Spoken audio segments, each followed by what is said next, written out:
asato ma sadgamaya tamaso ma jyotirgamaya mrityurma amritam gamaya.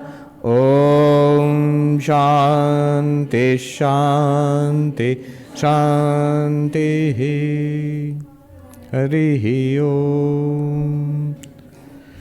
Om. Lead us from the unreal to the real. Lead us from darkness unto light. Lead us from death to immortality. Om. Peace, peace, peace.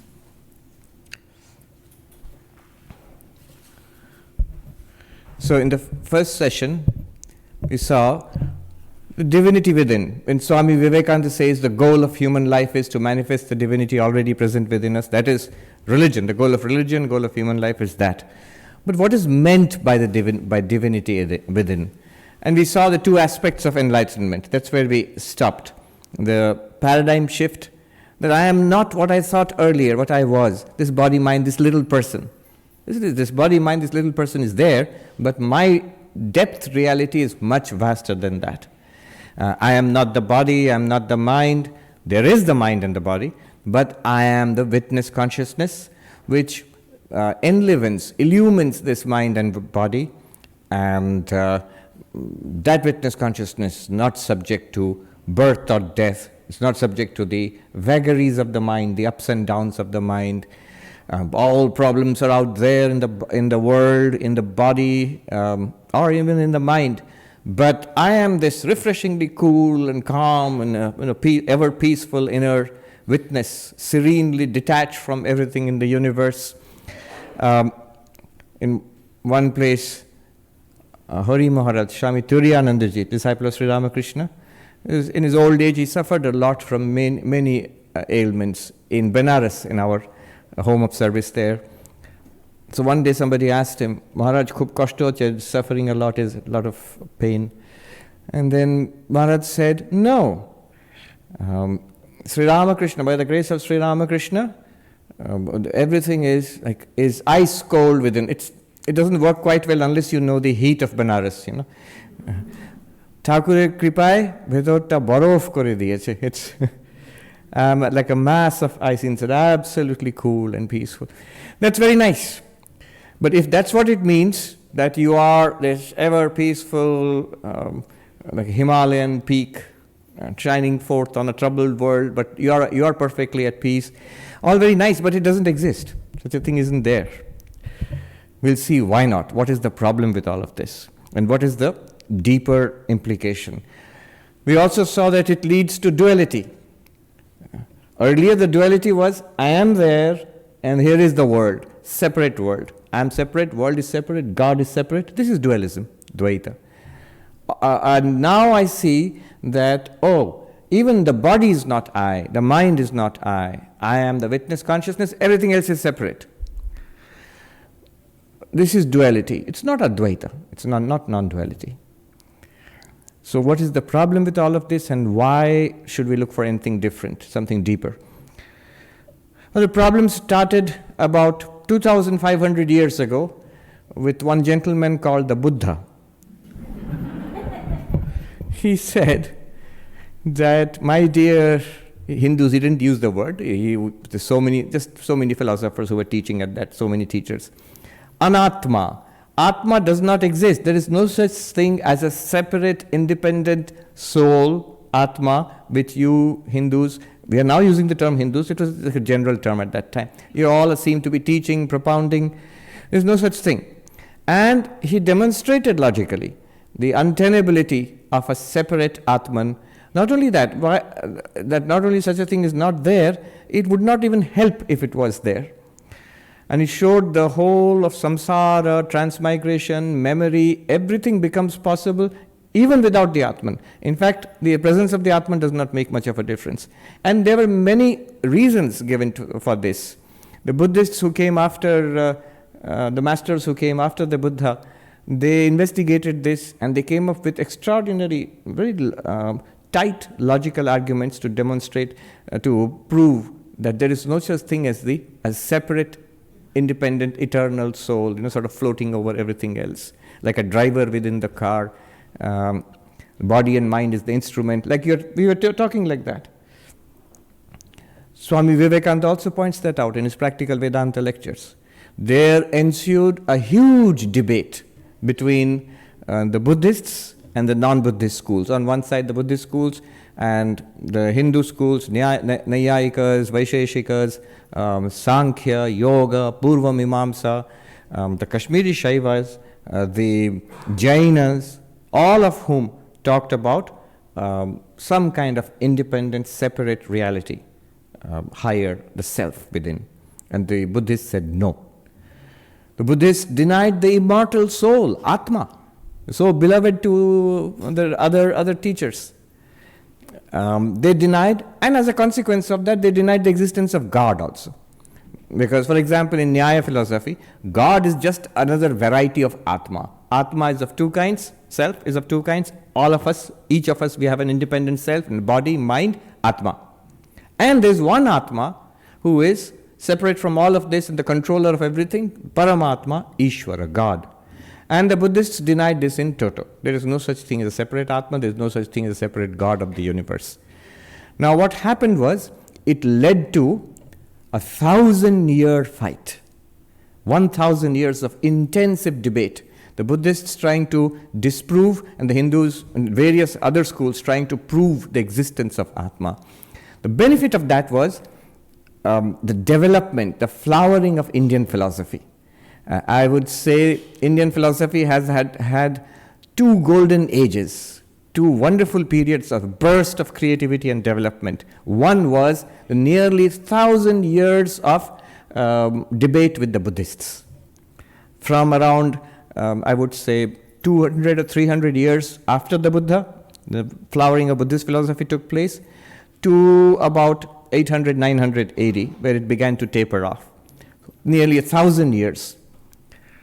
And the second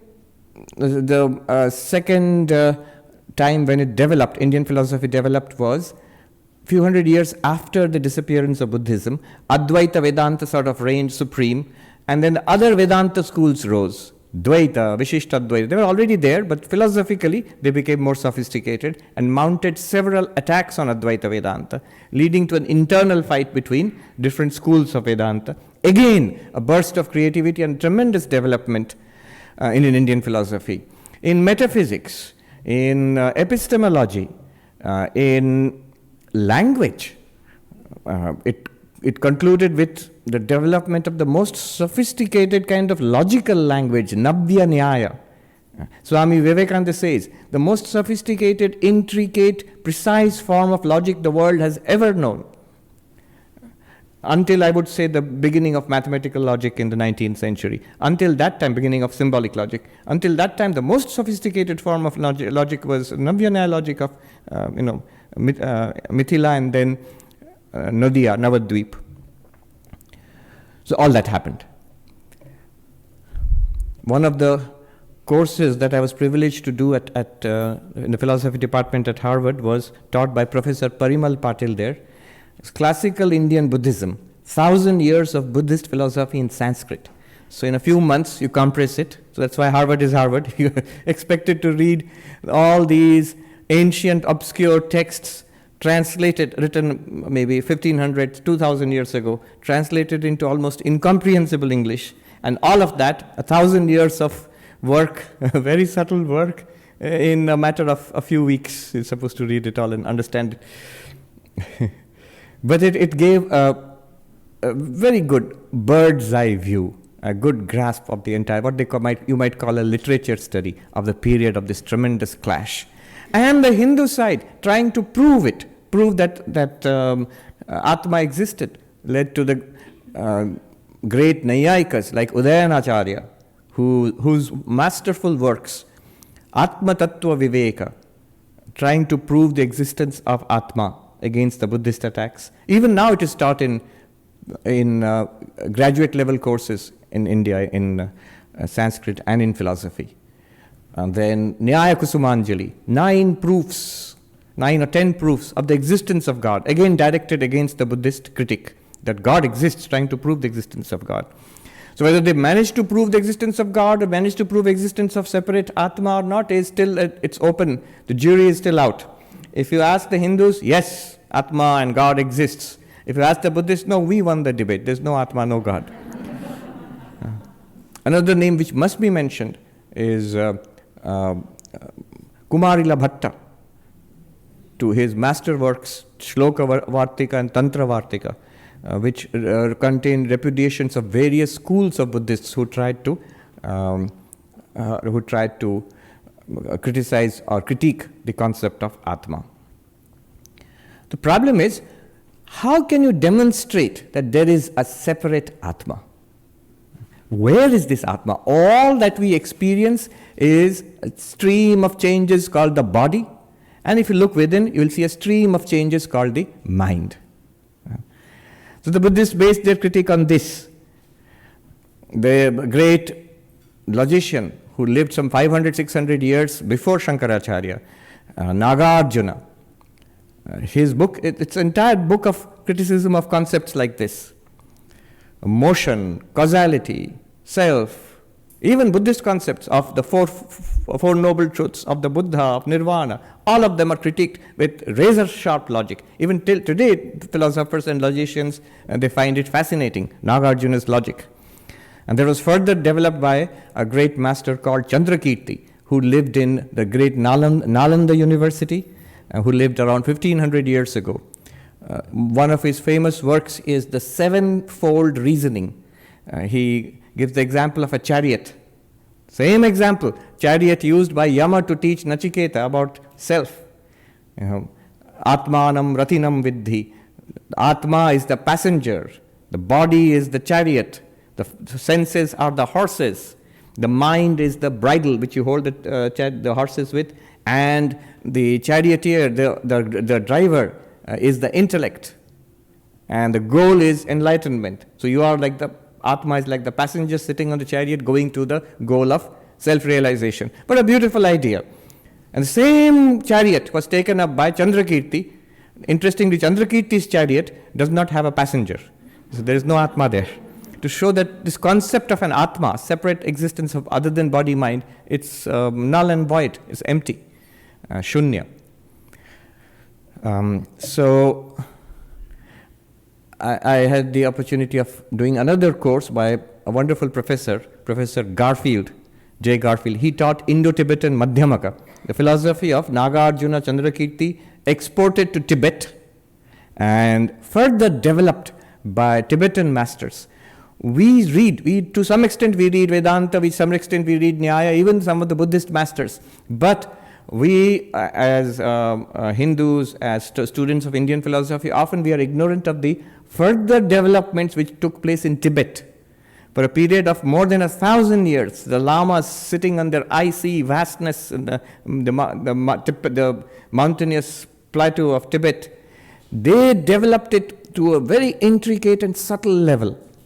So we are not even familiar with terms like Tsongkhapa, Mifam and others.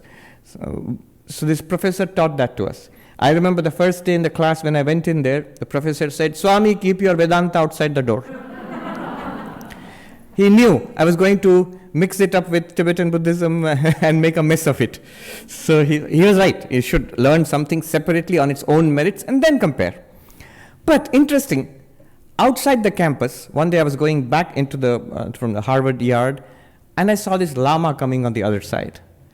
And he smiled at me, I smiled at him, and he said, "What are you doing here?" I said, "I am studying your philosophy." And I told him about the professor. He didn't quite approve of the syllabus. He told me some other books to read.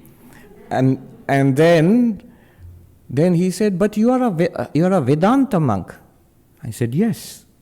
Oh, a big broad smile, I still remember. "Oh, it is all the same." He said, "How is it all the same?" He said, "Look, there is those 5 verses on wisdom written by your Shankaracharya." I said, "Manisha Panchakam." "Yes." He said, "I teach Tibetan Buddhism with the help of those 5 verses." And later I found out he was a very eminent teacher. He was the Tibetan Buddhist chaplain for Harvard University, Lama Migmar. All right, so what I did was, there's a point to this story.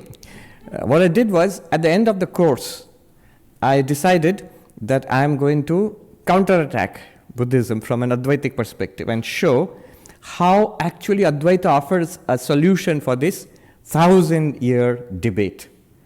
And I named the essay Chandrakirti's Chariot. And I wrote it, refuting it point by point, the Chandrakirti's attack, and submitted it. And the Professor Garfield, immediately returned it and said, "What do you think this is? Is it a Vedanta temple talk? This is a Harvard University philosophy paper. You have to substantiate every statement with rigorous logic. This won't do." So he put lots of corrections, suggestions. I rewrote the whole thing in a frenzy and sent it back to him, and he sent it back to me again. He said, again rejected. And the third time I did it, and he accepted it, and he said it's a solid defense of Advaita Vedanta. And he said it's, of that level which can be published in a peer-reviewed journal. And that's what he expected from all the submissions in his course. Okay, so that's the background. This 1,000-year debate. They're saying, where is this other thing called the self, which has to be proved? Notice where we were. The consciousness, and separate from the entirety of the mind, body, world. Chidananda Rupaha Shivoham. Now the question arises, what is the relationship between consciousness and the objects? You are awareness. Good. Fine. We have come to that. And you are separate from body, mind, object, universe. But you, the consciousness, and all of these things you are separate from, what is the relationship between them? Relationship means, are they one and the same? Are they different actually? Is one coming from the other coming from this one? What is the relationship between them? In Indian philosophy, there are many answers to this question. I'll quickly take you through 5 answers. Consciousness and object. You are awareness, and what you are aware of. What is the relationship? At this point, someone might ask, Swami, didn't we make it clear? I am not the body, I am not the mind, body is changing, I am unchanging, body is an object, I am the subject, body is not conscious, I am conscious of the body, so on. So the body, I cannot be the body must be, so I must be something separate from the body. So we made it clear, they are separate. One sadhu in the Himalayas, very nicely, when he's teaching this, he put it so nicely. I'll tell you in Hindi and then explain the point. He said, Mahatma ji ये तो सच है कि दृष्टा दृश्य से अलग है, लेकिन ये आपने कभी सोचा क्या दृश्य दृष्टा से अलग है? It is true that you the witness, you the seer, you the experiencer, you must be separate. I must be separate from the seen. The seer must be separate from the seen. Correct. But have you ever thought of this? That which is seen, drishya, object, is it separate from the seer? Is it separate from the subject? You might say, that doesn't make much sense. If one thing is separate from the other must be separate from the first one. If the paper is separate from the desk, then the desk must be separate from the paper. You should be able to see them separately. They are separate. But then that's not always the case. Look at this lectern. There is wood and there's the lectern. The wood is not literally the lectern. The wood is separate from the lectern in the sense before the lectern was made, there was the wood. It was a log. Before that, it was a tree. After the lectern is broken or something, it will still be wood. So the wood continues. The wood was there before the lectern, during the lectern. Now it's there. It's wood. And then afterwards, also it will be there. But the lectern doesn't, this podium, this lectern, it does not exist apart from the wood. Wood exists apart from the lectern. There's water and wave. So the water and the wave, the water is definitely not the wave. It's separate from the wave in the sense that it can be water in a glass of water. It can be water in the water vapor in the sky. It can be water in a river. It doesn't have to be water in the ocean and the wave. But the wave is never separate from the water. You see, whenever the wave exists, it exists as the water, as nothing else than the water. Take a more subtle example. In our dreams, we see everything in the dream. The mind itself imagines everything in the dream. So everything in the dream is mind. The contents, the mind itself can exist without the dream. When you wake up, you still have a mind, but the dream is not there. But the dream cannot exist without the dreamer's mind. It is you who are imagining it. If you stop imagining it, the dream will disappear. You continue to exist. The dreamer continues to exist, just no longer dreaming. दृष्टा दृश्य से अलग है, लेकिन दृश्य क्या दृष्टा से अलग है? It is like, to see them separate, it's like somebody has showed you an array of ornaments and has told you, look, here are necklaces, here are bracelets, here are tiaras, and there is something called gold, which is the reality. Now if I say, okay, so necklaces, bracelets, tiaras, and gold, let me look for gold. And you throw away the ornaments, where are you going in search of reality, gold? You'll never find it. Somebody shows you an array of pottery and says, here is pottery, but the reality is clay. And say, okay, throw the pots away, I'm going to look for the reality called clay. You'll never find it, because it's right there. That which you see, the reality is separate from that, but those things are not separate from the reality. You can find the reality there and there itself. Swami Vivekananda says powerfully, he who runs away to meditate and die in a Himalayan cave has missed the way. He who plunges into the vanities of life has missed the way. But then what is the way? You either run away from everything in life, become a monk, stay and meditate in the mountains and attain enlightenment, if that is missing the way, or then you plunge into life, do whatever everybody else is doing, but that's also missing the way. Then these are the only two options. He says, no, the way is to divinize life itself, is to deify life itself. It's to see God in everything around you, in the people around you, in the actions around you, in life itself. Everywhere there is God. That is the way. And the divinity within everything. So this one divinity pervading everything, that is what Advaita wants to say. Not that there is a separate divinity and a separate universe. This relationship between consciousness and the object. Let me give you 5 quick approaches which we find in Indian philosophy. 5, just very big. I know there are masters of Indian philosophy here, some of the leading teachers in the world. So this is very crude. This is a very bird's eye, sweeping view. One is consciousness and matter. One is that consciousness originates from matter. The subject originates from the object. Who says this? It is the materialist. From matter, from a living body, from a living brain, somehow consciousness is born. So reality is matter. Reality is time, space, energy, matter, and then organic matter, then living bodies, then the nervous systems and brains, and then only consciousness comes. It's a byproduct. So that is reductionist science. That is the ancient Charvakas. They will say consciousness is produced. They give an example. Pan. Now only those who have from India and have eaten pan in the traditional way, they will understand what I mean. Pan and all the ingredients, there's nothing stark red in them. But when you chew it, your tongue and your lips become red. So he says there is nothing called consciousness in matter. The Charvakas say. But when it's mixed in the unique way in the living body, matter, consciousness originates somehow, like the color red. And although our science has advanced enormously, in principle, from a philosophical perspective, not 1 inch more. I have had exactly this statement told to me by a philosopher and scientist in City University, New York. He said, Swami, and there was a debate about consciousness. He said, Swami, I am convinced that consciousness is the product of a living brain. How? He says, look, how, we don't know yet. But give us 30, 40 years. This is called promissory materialism. I promise to give you the solution in 30, 40 years.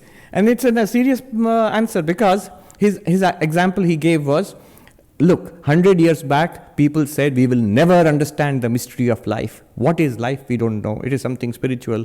But now, we understand what is life down to the molecular level. Similarly, right now we can't actually explain how little electrical activity in the brain is producing consciousness. How? But I'm sure it is. Clearly there is a correlation. There is also, he says, there is a product, cause and effect relationship, which I want to show. But we can't show yet. So just like life we can demonstrate, it is made of molecular processes. Similarly, consciousness is also made of processes in the neurons, but we will show it will take 40, 50, 100 years. Promissory materialism. So that's one. Why that is wrong, I will tell you later when we get into Vedanta itself, that in principle it's wrong. So there's David Chalmers, who is a professor of philosophy, mind, brain, and consciousness in NYU. And he calls it the hard problem of consciousness, that you cannot generate a subjective experience from purely objective processes. That's the hard problem. But why exactly? And Vedanta gives us a very clear reason why. Anyway, so that's one. Consciousness is a product of matter. The opposite, there's a second view. Matter is a product of consciousness. Who says this? All the theistic religions of the world, if you think of it, what is the common idea of God in all the theistic religions of the world, the God-believing religions in the world? What do Christians and Jews and Muslims and Vaishnavas and Shaktas and Shaivas, what do they believe about God? That God is a conscious being. If you ask, is your God conscious or unconscious? Of course God is conscious. God is an intelligent, conscious being. And so conscious being is the creator of the universe? Yes. So matter, object, is created by consciousness. How? Again, that's a whole question. But that is the second view. We're talking about the views of consciousness and matter, subject and object. Third view, neither is created by the other. They are fundamental, eternal realities. They exist parallelly and interact with each other. Who says this? 5,000 years ago, the oldest philosopher known to humanity, Kapila, Sankhya, the founder of the Sankhya system, he said this: ultimately, you can resolve everything into consciousness and nature. Prakriti, Purusha. Purusha means consciousness, and Prakriti means the rest of it, nature. Basically, that's the conclusion we arrived at in the morning. Consciousness and everything else.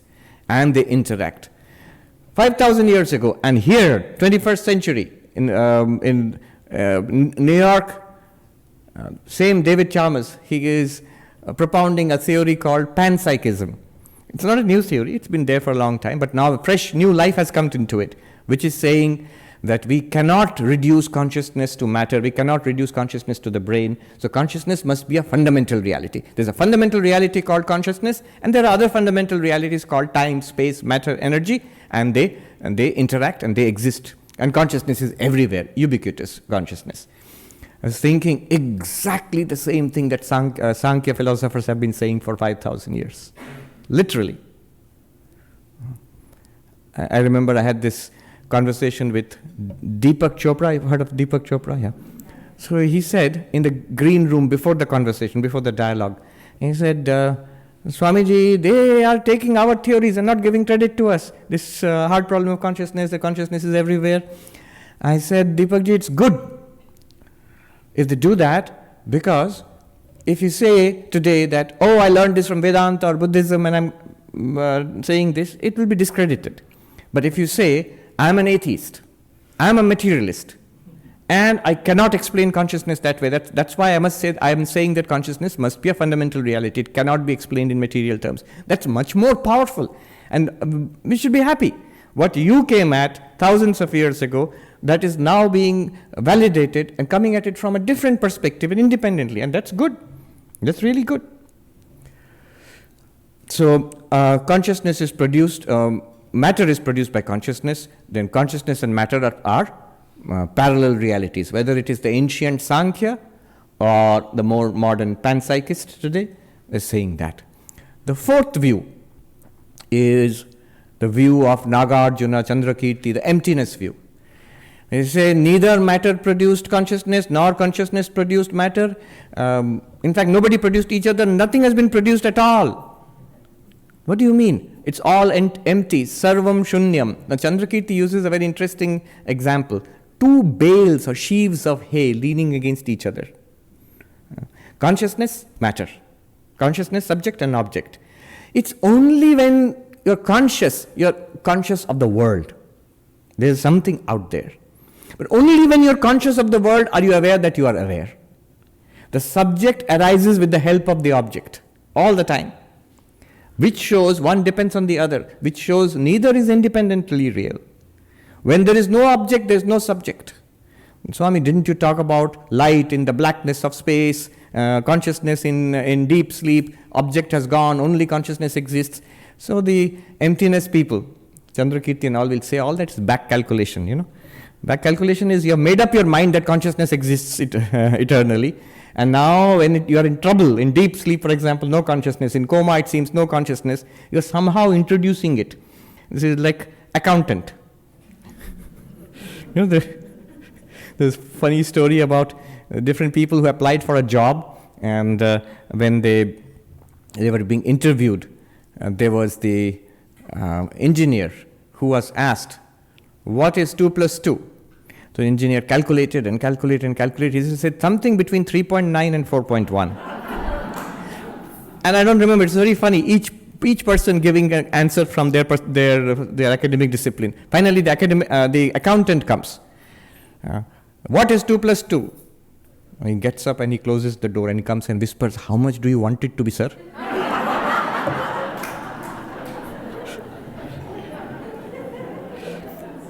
This guy can get a job in Wall Street, How much do you want it to be? So you Advaitins, non-dualists, are doing exactly the same thing.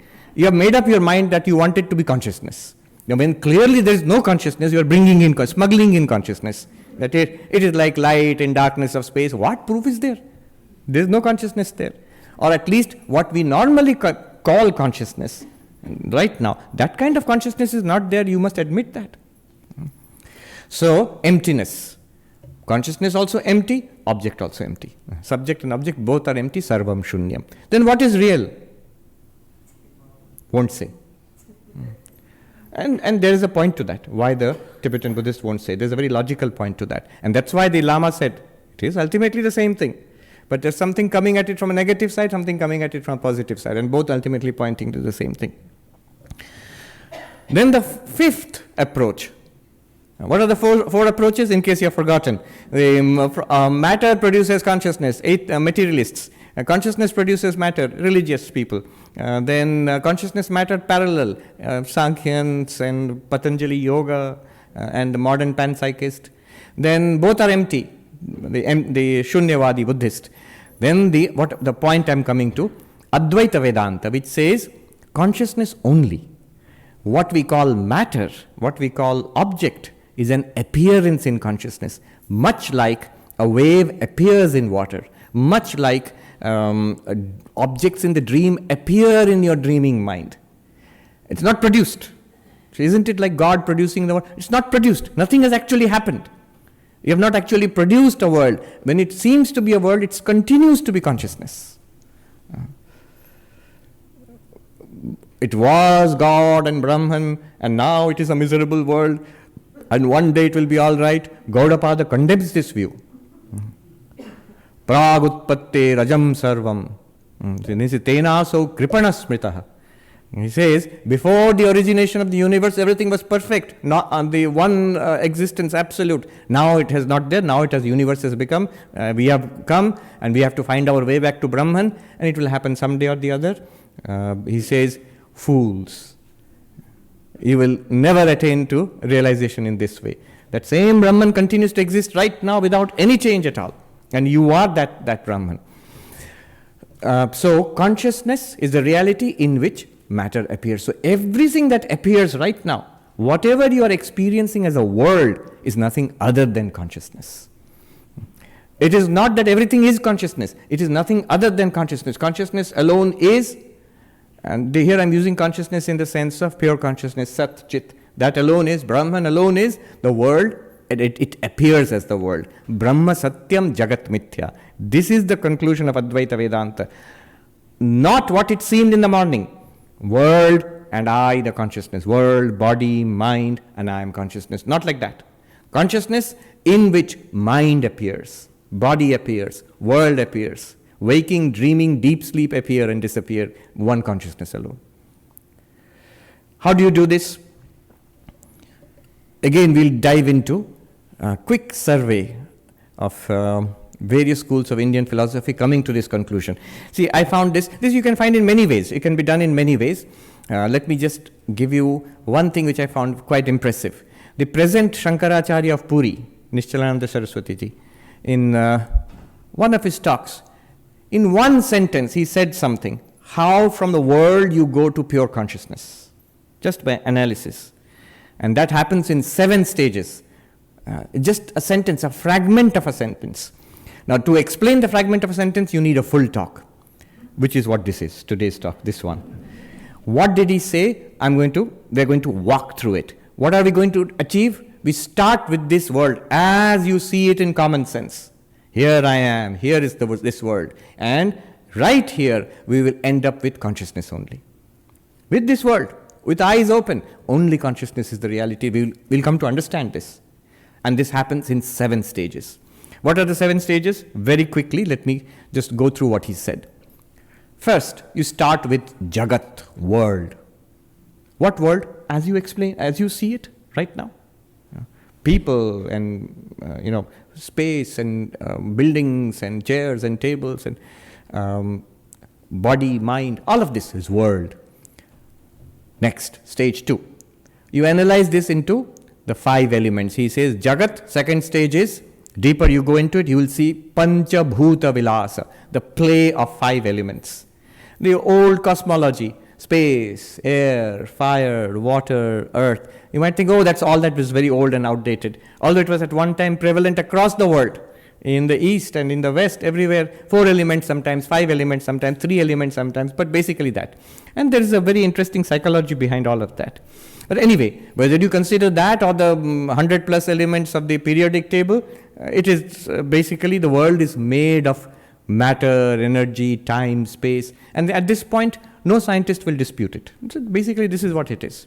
All of this is matter, energy, time, space and all. Pancha Bhuta Vilasa, the play of 5 elements. Our bodies are that. And if you read Vedanta, Sankhya, you will see even our minds are made of the subtle forms of these 5 elements. Here is where I would say ancient Indian philosophy is a step ahead of modern science. And what I mean is, forget consciousness. What is mind? There is no explanation, no place for something like mind in modern physics. People don't know. It's like a standing scandal of our modern understanding of the world.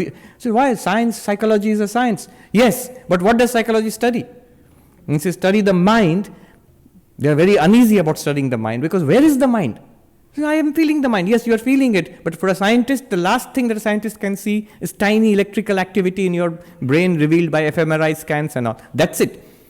Your thoughts, your emotions, your ideas, your memories, what is it? Nobody knows. Nobody knows how to fit it into a modern reductionist, matter-energy scheme, paradigm of the world.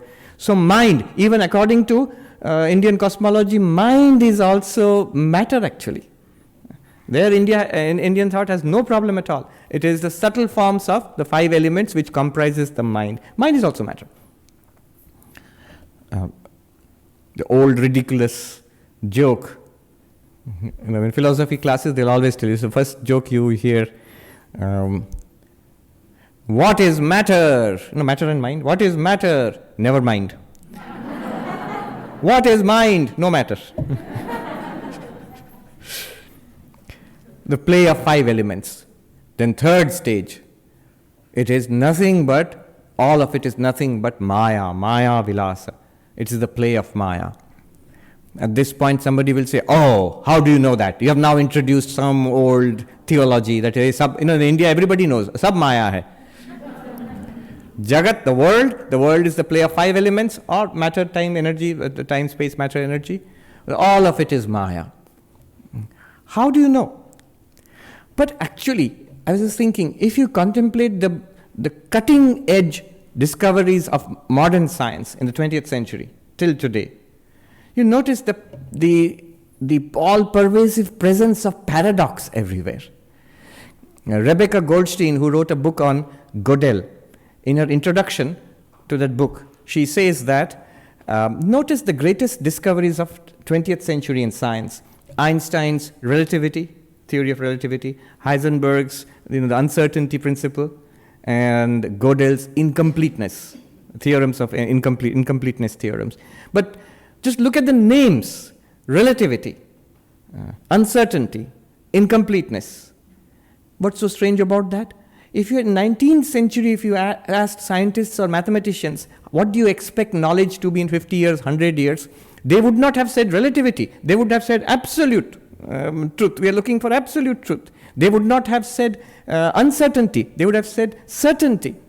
They would not have said incompleteness. In fact, there was one mathematician, David Hilbert, I think. He had a whole program, completeness of mathematics, how to complete the system of mathematics. And Gödel came and ruined that by showing incompleteness. But in principle, they did not expect knowledge to be relative and uncertain and incomplete. And so that's what she has written. The first thing that struck me is incompleteness, relativity, uncertainty. This is Maya.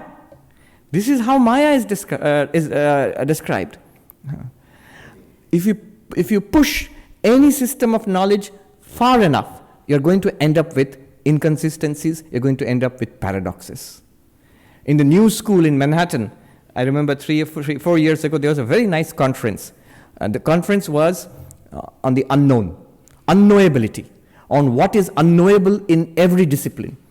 So there were physicists, leading mathematicians, there were historians and people from literature coming and talking about unknowability in their own fields.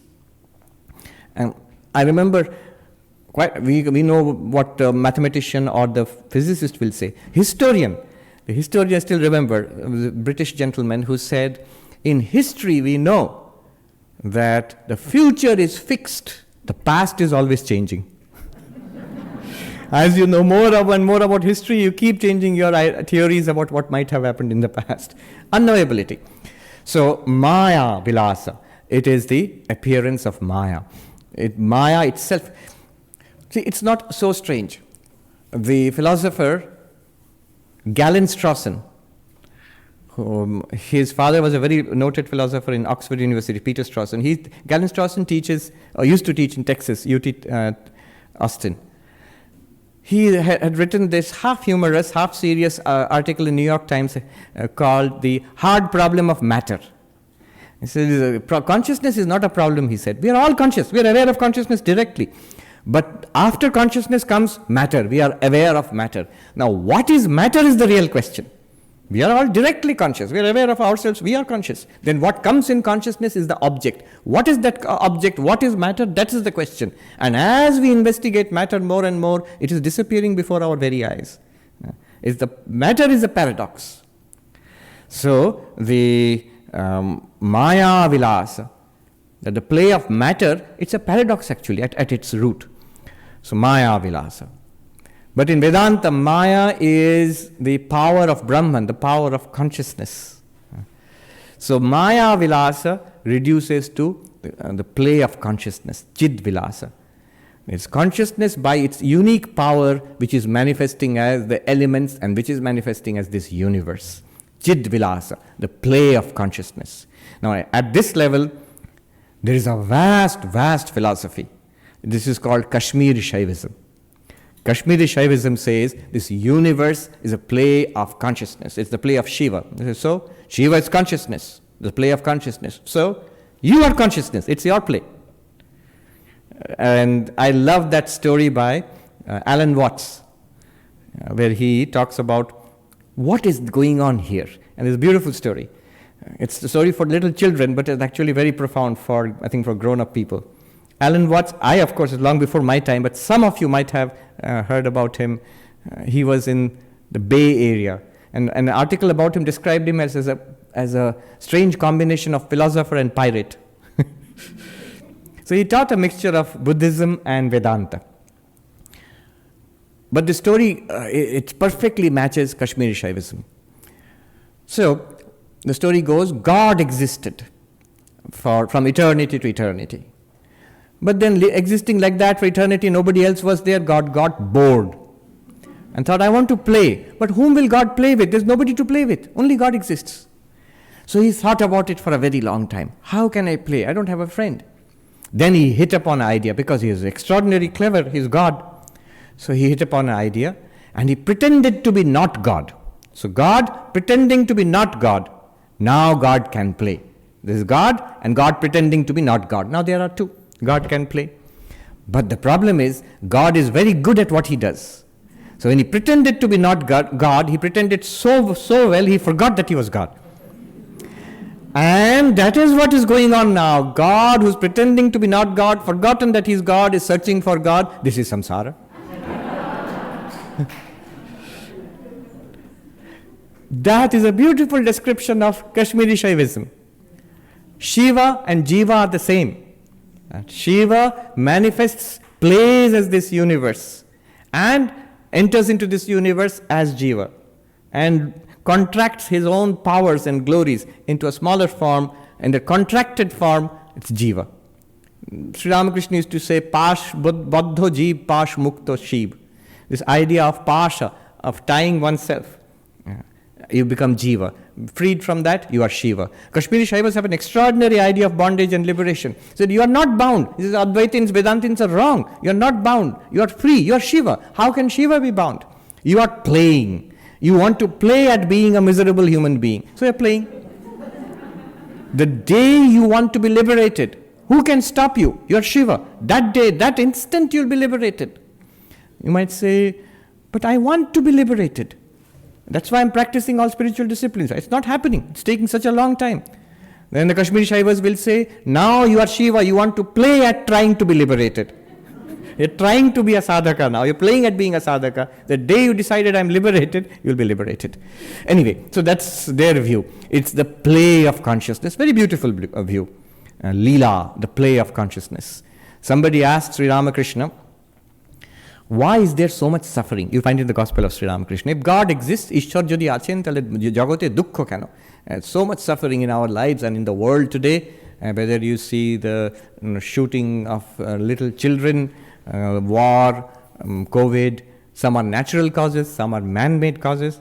Why is there so much suffering? If God is the controller of human being and of nature, why is there suffering anywhere at all? So Sri Ramakrishna gave 3 levels of answers.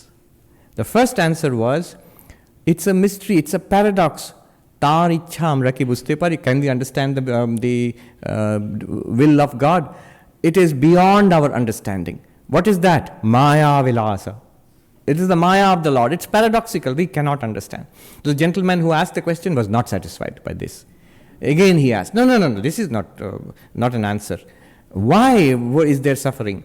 The second answer Sri Ramakrishna gave was, this is the Leela of God, the play of God. What can we do? It is the play of God. Chid vilasa, the play of consciousness. Second answer. Same question, why is there suffering? That also the gentleman became furious.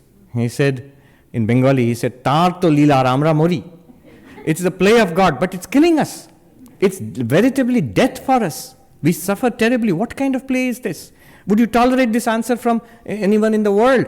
Say, for example, the neighboring kid, he plays ball and he hits a ball and smashes your light, outside your door, and you catch hold of the little kid and said, why did you do it? And he says, it is my Leela. Will you be impressed or you will not be impressed? Yeah. So why would you be impressed with God? This whole universe is my Leela, play of consciousness. And then Sri Ramakrishna gave the third answer, to which there is no comeback, which is actually the Advaitic answer. So it is God's Leela. What kind of answer is that? It is death for us. It's death for us, just for me. And Sri Ramakrishna says, and who are you? Tumi ke hai? Do you know who you are? You don't know actually. I am suffering, but who am I? That I don't know. And that is the Advaitic. He is pointing towards the Advaitic answer. There is no answer to that. So that we will come. But now we are at Chid Vilasa, the play of consciousness. This whole universe is a play of consciousness. But then, Advaitins being strict logicians, they will ask, can consciousness play? Playing means change. Playing also implies a kind of desire, that I want to play.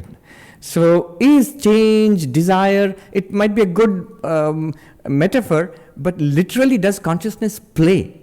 Does it change? There are deep philosophical problems also. Something that is subject to change will be subject to death also, subject to destruction also. Then consciousness can end.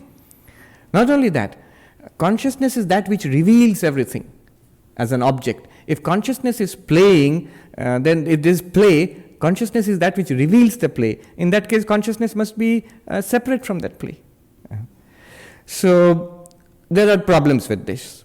And Kashmir Shaivism, an extraordinary system, especially in spiritual practice. Those are spiritual practitioners. There are so many things to learn from Kashmir Shaivism. It's a very sophisticated, very intricate philosophy.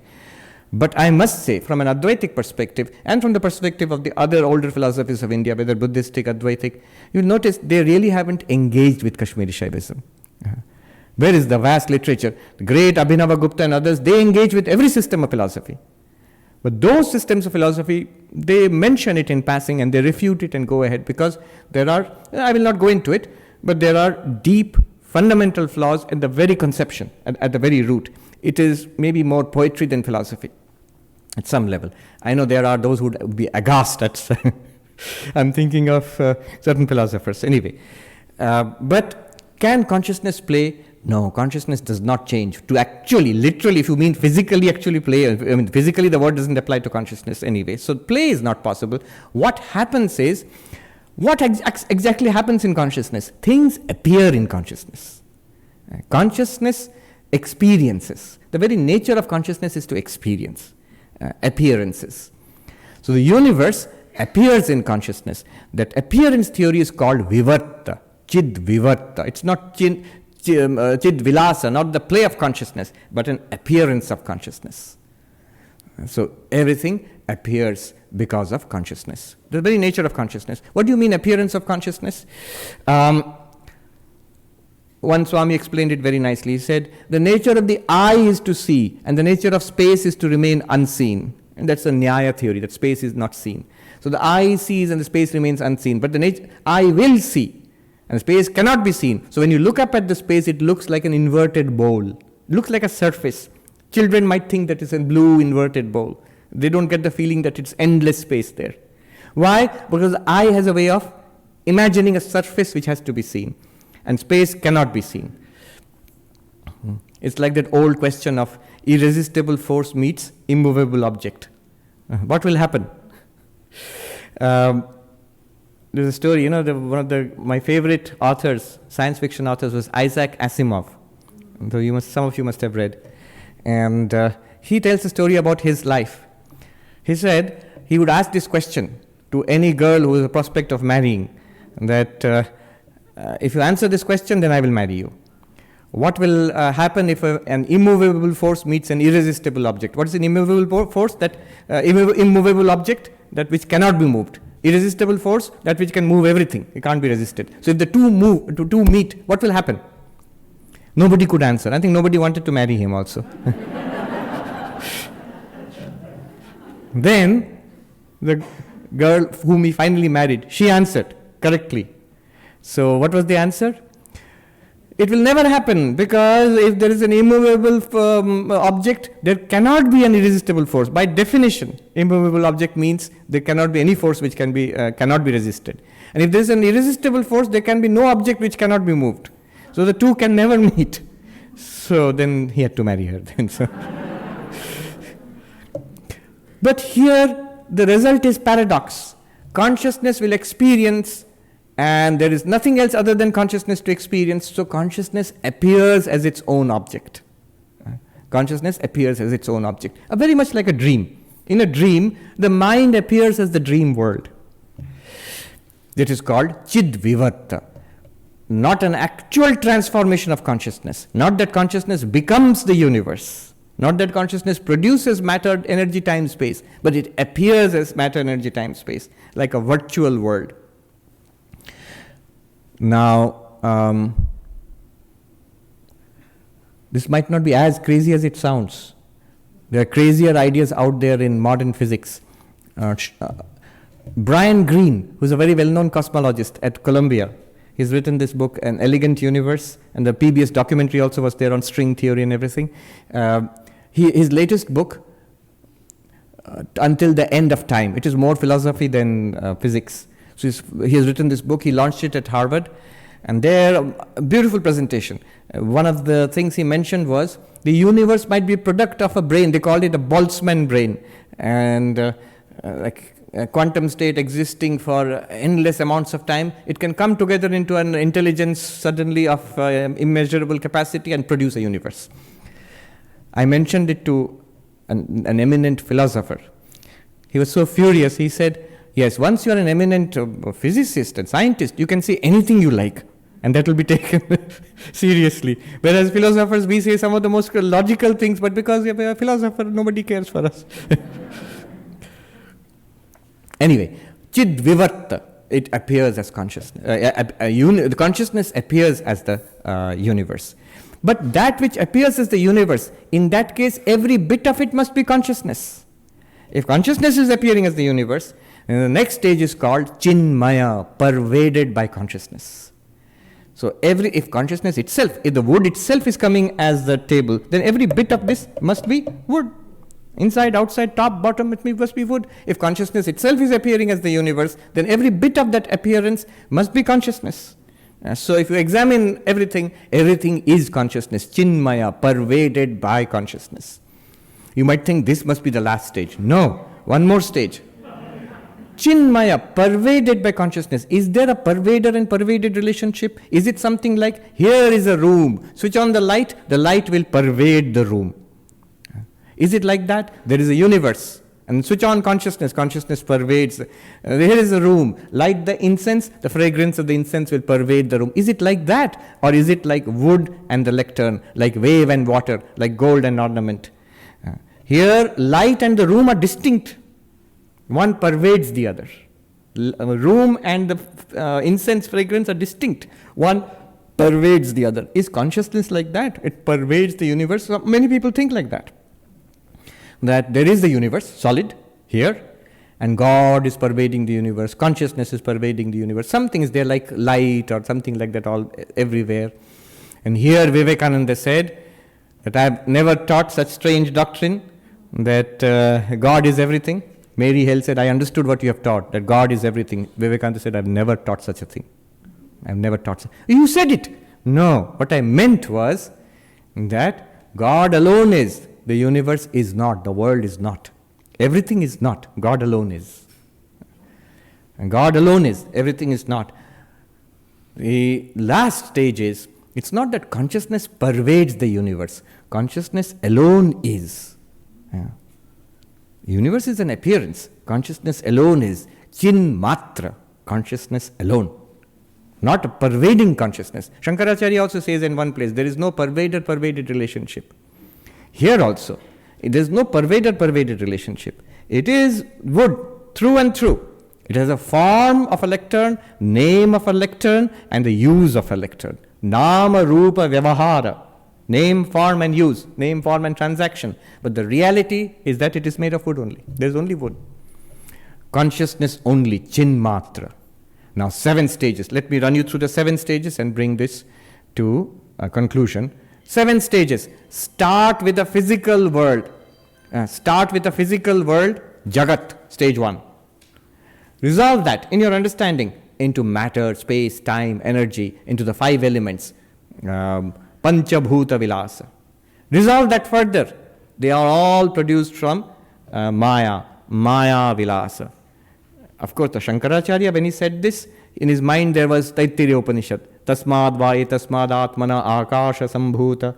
From this Atma appears Akasha, Vayu, Agni, sky, air, fire, water. So Maya vilasa. It is all the play of Maya. But Maya is the power of consciousness. Maya does not exist by itself. Maya is the power of consciousness. So next, stage 4, Chid vilasa, the play of consciousness. Whole of Kashmiri Shaivism will enter here. Extraordinary philosophy. But we have objection. Does consciousness actually play? Because Kashmir Shaivism, they will say that there is a dynamic aspect to consciousness. Consciousness vibrates, spanda. Consciousness, does it actually change? Does it vibrate? Does it play? No. Things appear in consciousness, as our own experience of consciousness. So, Chid Vivarta, appearance theory. Then the sixth stage is, whatever is an appearance in consciousness must be pervaded by consciousness. Every bit of it must be consciousness. It's an appearance. So, Chinmaya, pervaded by consciousness. And the last one is Chinmatra. It's not pervader and pervaded, it is consciousness and consciousness alone. Shankaracharya, in Aparoksha Anubhuti, he says, Karye hi karanam pashyet. In the effect, notice the cause. In the lectern, notice the wood. In the clay pot, notice the clay. The clay is the cause, the pot is the effect. Oh, where is the clay? In the pot? Well, what you're touching, that's the clay. Inside it's the clay. The top is the clay. The bottom is the clay. In fact, through and through you find clay alone. So you next notice that the cause, the material cause, the substance pervades the effect through and through. What we just did, Chinmatra, consciousness alone. So it is clay through and through. In that case, there is no separate reality called pot. So there is no separate reality called pot which has been produced. So if the effect has not been produced, then how will you call clay the cause? The cause loses its causality. Karanata tato gachet. He says then the cause loses its causality. Clay cannot be called the cause of pot because clay alone exists in a clay pot. A pot is an appearance, is a form, is a name and a use. It looks like this. You call it a pot and you can put water in it. Everything will work, but it is clay and clay alone. What remains when you do this analysis? It's a clay remains. Yes, but the clay remains in the example. We are not interested in pots and clay. He says the Muni alone remains. You, the sage, you remain alone.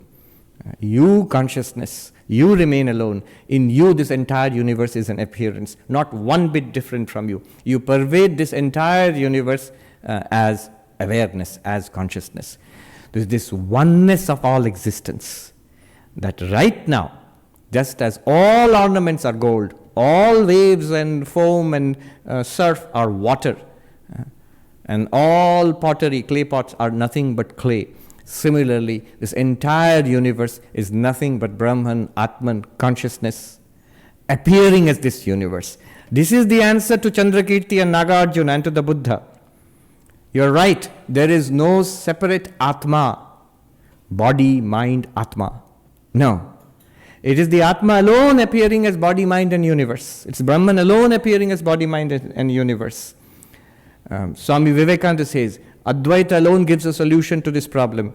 It is that not that there is a separate rope and a snake. It is the rope alone which appears as the snake. That in which our present experience we see as world, body, mind. And when we get an insight by inquiry, by samadhi, by the grace of God, remember the paths I talked about, path of devotion, path of meditation, path of inquiry, in whichever way, once we get that insight, we see it is consciousness alone which appears as everything. Only, we'll say it's consciousness alone, I alone. Brahme vedam sarvam, ahame vedam sarvam. Brahman alone is all this. I alone am all this. I means consciousness. The jnani will say that. The devotee will say God alone is everything. Everything God has is appearing as this entire universe. So this is the oneness of all existence, which, just as a side note, if you go to the Buddhist approach, especially the Tibetan Buddhist approach, and of course there is a Chinese Buddhist approach, I have been told that's even closer to Vedanta, but I am not aware of, I have not read much about, not at all in fact. But the Tibetan Buddhist approach, it seems to be entirely negative, but it leaves you pointed at something. And there are schools, apart from the most well-known school of Tibetan Buddhism, which is the Gelug school, most powerful, influential. But there are schools like the Jonang school, the Shentong school, which openly speak about Buddha nature as the basic space of awareness. Basic space of awareness, if you translate, Chidakasha, consciousness itself. They will not directly say, because there's a reason. If you positively state something, you will attract the anger of Chandrakirti and Nagarjuna, and they will prove that it is empty. And it's true, it's not a positively stated entity. It is the reality of all so-called positive and negative entities. So this basic space of awareness of the Buddhists, the Mahayana Buddhists, and the pure consciousness of the Advaitins. And if you make it a little more liberal, Sri Ramakrishna's approach was liberal in the sense that all these are logical niceties. The fact is, everybody has got it right. I met one Swami, an American Swami, in our order. I asked him, how did you become a monk? He said, I grew up in Carolina, North Carolina, I think, and it was staunchly Christian. And then I noticed that every church was saying that every other church people will go to hell. We are right, and the church across the street, they're all going to go to hell. So I, as a teenager, I thought they're all wrong then. But then later I came across a book, Vedanta for the Western World, and there immediately I connected with it. It said, everybody is right. Not that every little detail is right, but in principle, everybody is right. The whole idea of the perennial philosophy, that underlying all the varied approaches in religion, in philosophy, in spirituality, there's one grand underlying truth, a perennial truth, which can be accessed by spiritual practices and which will give you what we are all looking for, ultimate fulfillment and transcendence of suffering. Atyantika dukkha nivritti paramananda praptischa. Today I pray to Thakur, Ma and Swamiji, this auspicious day, the Silver Jubilee here, the 125th anniversary of the Ramakrishna mission, to bless all of us, that that great consummation may come in this life for all of us. May we, by the grace of God, may we realize the ultimate reality, our real nature, the real nature of this universe. Om Shanti Shanti Shanti Hari Om Tat Sat Shri Ramakrishna Arpanamastu.